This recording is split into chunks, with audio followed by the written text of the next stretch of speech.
Pemirsa, saat ini Anda menyaksikan Property Point on Location bersama saya Dina Gurni.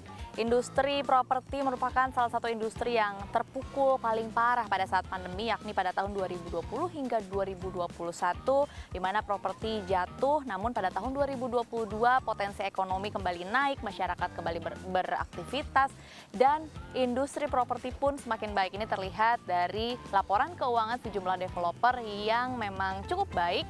Dan hari ini saya juga berkesempatan untuk melihat proyek dari salah satu developer di Indonesia yang memutuskan untuk mengekspansi sejumlah proyeknya di tempat saya berada saat ini, yakni di kawasan Tangerang, yakni bersama dengan PT Metropolitan Land atau yang sering disebut dengan Medland. Nanti saya juga akan berbincang dengan manajemennya untuk mengetahui kira-kira di pasca pandemi ini apa saja yang menjadi pertimbangan para pembeli untuk membeli rumah tapak, kemudian untuk melihat bagaimana proyeksinya pada tahun 2023. Untuk mengetahui lebih lanjut, tetap saksikan kami di Property Point on Location.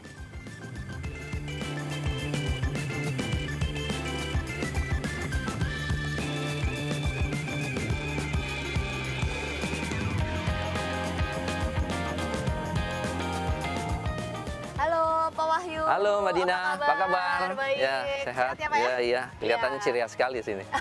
Terima kasih Pak. Pak, tadi saya sudah lihat sedikit Pak, ini proyek yang ini namanya Ya. proyek apa Pak? Ini klaster Oxalis Oxalis. dari Medland Puri. Oke. Sebenarnya ini adalah klaster terakhir lah. Klaster terakhir. Iya, dari Medland Puri ya. Nggak banyak yang kita supply di sini, tapi dari waktu peluncurannya beberapa bulan lalu ini sudah habis terjual. Iya. Oke. Dan di sebelah sana juga tadi saya lihat sudah ada yang ditempatin ya Pak Iya, ya? iya. Sudah ditinggali. Iya. Oke, kalau kita bicara soal Medland sendiri nih Pak, boleh Iya, ya Pak ya? Saya iya. tanya-tanya banyak sih sebenarnya pertanyaannya Iya, Pak. silakan.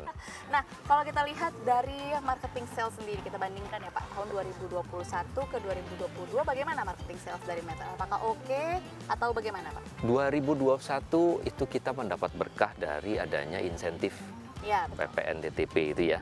Kemudian berlanjut di 2022 sehingga 2021 pencapaian kita adalah 1,5 triliun dan 2022 kita naik, tapi nggak banyak naiknya karena memang tahun 21 itu naiknya signifikan dari tahun 20. Karena tahun 20 itu kita awal-awal pandemi itu sangat ya kita bilang terpuruk lah ya. Iya, semua terkenal. Iya, jadi tahun 2022 pencapaian kita adalah 1,7 triliun, which is kenaikannya hanya 9% dari tahun 21. Tapi buat kami ini satu berkah di masa pandemi, di mana yang tadinya kita berpikir properti itu juga ikut stagnan ya. Karena bantuan pemerintah PPNDTP ini kita jadi lebih baik. Baik, kalau begitu bisa dibilang 2022 menjadi tahun yang lumayan oke ya Pak ya Oke, untuk properti. iya. Nah, kalau tahun 2023 bagaimana Medland melihatnya? Prediksinya seperti apa? Ya, kami masih optimis karena yang pertama kemarin berita yang disampaikan pemerintah bahwa ternyata pertumbuhan ekonomi Indonesia itu nggak jelek-jelek amat, malah di luar dugaan ya, di atas 5%. Itu yang menjadi satu bahan bakar optimisme kami ya. Kemudian yang kedua juga tingkat inflasi juga semakin melandai gitu ya. Kita berharap juga ini bisa tetap dikendalikan. Yang menjadi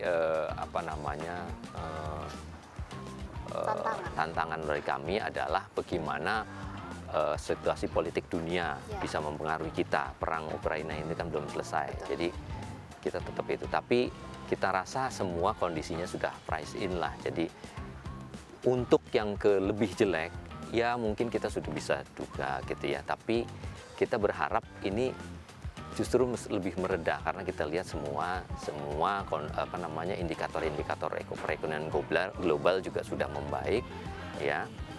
Jadi kita berharap tahun 2023 ini kita bisa lebih optimis lagi, bisa lari lebih kencang. Memang kalau kita lihat tahun 2021 itu kan cukup mengejutkan, Iya. semua orang kena. Iya. 2022 sudah mulai menyesuaikan. Betul. 2023 harapannya lebih menyesuaikan lagi, bisa lebih terkontrol Iya, gitu ya kalau Pak. tahun 21 kita nggak punya persiapan sama Iya. sekali. Tahun 22 kita sudah mulai beradaptasi dengan kondisi yang seperti ini.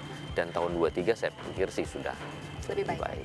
Nah, Pak Wahyu, mumpung tadi menyinggung soal kondisi geopolitik global, kita Rusia Ukraina Iya. secara langsung dan tidak langsung juga berdampak di dalam negeri, Iya. mulai dari kenaikan harga energi, kemudian sampai bahkan di properti sektornya yang terkena langsung adalah bahan-bahan pokok pembangunan. Betul. Mulai dari baja sempat Iya. kemarin lumayan ekstrim, naiknya sampai 30% lebih, kemudian bahan-bahan lainnya pun terkena. Bagaimana kondisinya atau dampaknya ke Medland sendiri? Apakah Iya. ada dampak kenaikan harga dari Medland? Itu jelas ya, kalau kenaikan material itu memang jelas berdampak kepada kenaikan harga jual unit, terutama tadi besi bahan baja ataupun bahan-bahan material yang dapatnya dari impor. Betul.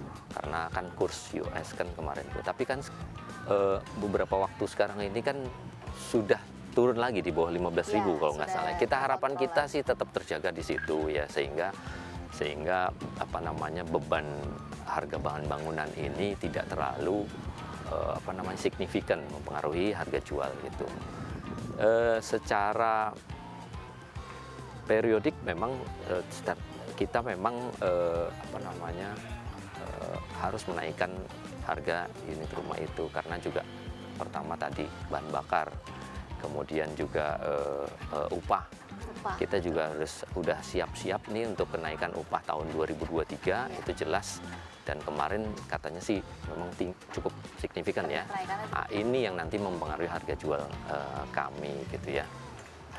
Tapi kami tetap optimis karena pertama, produk-produk yang kami jual itu adalah produk-produk rumah pertama. Ya, konsumen rumah pertama, sehingga mau nggak mau pasti dibeli ya kan. Kemudian juga kita lihat dari sisi perbankan, walaupun ada kenaikan suku bunga dari BI itu, tapi perbankan belum mau menaikkan KPR-nya, ya kan.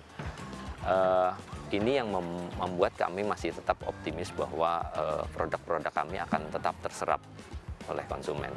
Oke, ini masih bicara soal tantangan ya Pak ya. Iya. Tadi kan kenaikan harga bahan baku pembangunan atau material, kemudian harga energi Upah. dan juga upah Iya. gitu.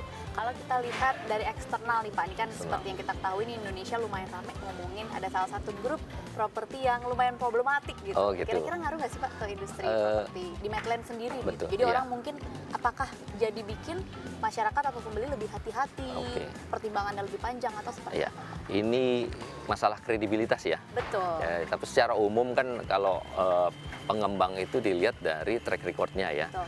Kalau Medland ini kita memang sudah berkiprah hampir 29 tahun ya. Bulan depan bulan Februari ini kita masuk ke tahun ke-29, jadi apa yang kita lakukan mestinya masyarakat sudah lihat. Dan sejauh ini kami tetap berkomitmen pada penyerahan produk-produk yang berkualitas, harga yang wajar, dan serah terima yang tepat waktu. Ini yang sangat penting, karena sejak krisis tahun 98 juga isu mengenai kredibilitas pengembang itu menjadi sangat kritikal, di mana pengembang itu bisa terima uang muka atau pembayaran dari konsumen, tapi pembangunannya terhambat atau memang tidak di-deliver tepat waktu atau bahkan one prestasi gitu. Tapi kami selalu mengedepankan komitmen kami itu untuk memberikan yang terbaik kepada konsumen. Jadi itu yang menjadi modal kami untuk bisa terus mengembangkan usaha kami. Tanpa kepercayaan konsumen rasanya susah untuk kami. Menjaga kepercayaan konsumen begitu. Betul. Ya, Pak. Tadi Pak Wahyu sempat menyinggung soal kenaikan suku bunga Bank Indonesia, meskipun memang masih ada kebijakan yang belum mau mengubah dari bunga acuan untuk kredit, tapi apakah ini juga berpengaruh terhadap pertimbangan para pembeli? Mungkin untuk pembelian di Medland apakah jadi mempengaruhi penjualan? Di awal pada saat ada pengumuman itu memang ada sedikit penundaan dari konsumen. Tapi kita juga sudah mengantisipasi, kita memberikan subsidi bunga KPR 1%. Karena begini hitungan kami, kalau suku bunga BI rate itu sekitar 5,75 ya sekarang 5, ya. Bunga KPR biasanya plus 4% lah. Betul. Ya, 4%, sehingga secara total bunga KPR ada di angka 10-an persen. Nah, 2 digit ini sejak tahun krisis 98 itu sekarang ini baru nyentuh lagi dua digit. Sebelumnya setelah itu lama kita menikmati bunga KPR 1 digit, which is itu sangat tepat sekali untuk beli properti. Tapi suku bunga yang sekarang itu 10% pun saya pikir masih reasonable ya. Masih bisa kita swap, masih punya nilai investasi yang sangat bagus karena kita bisa bayangkan sejak krisis tahun 98 di awal-awal di tahun 99 itu bunga KPR bisa di atas 15%, 20% itu. Tapi masih ada orang juga yang beli. Jadi artinya kenaikan bunga KPR sampai 10%, sampai total kira-kira 10% ini saya pikir sebetulnya masih wajar. Dan saya sangat yakin ke depan kalau memang kondisi sudah normal ya, membaik, perang sudah reda gitu ya, kemudian ekonomi nasional juga sudah lebih settle. Ya. Ini akan kembali ke single digit lagi. Iya, apalagi ini pemerintah itu untuk mengendalikan inflasi, saya kira langkah-langkahnya sudah tepat ya. Melancarkan arus distribusi dengan pembangunan infrastruktur jalan itu otomatis sangat mengurangi beban ekonomi ya dari negara. Kontribusinya sangat besar. Jadi saya pikir ke depan ini mestinya prospeknya masih sangat bagus. Memang kalau dilihat memang dukungan pemerintah Indonesia terhadap sejumlah komoditas salah satunya di industri properti lumayan ambisius ya Pak ya.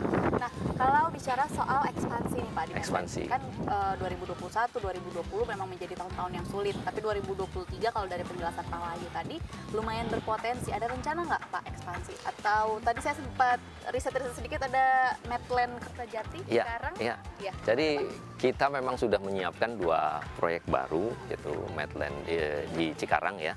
Kemudian 1 di Kertajati.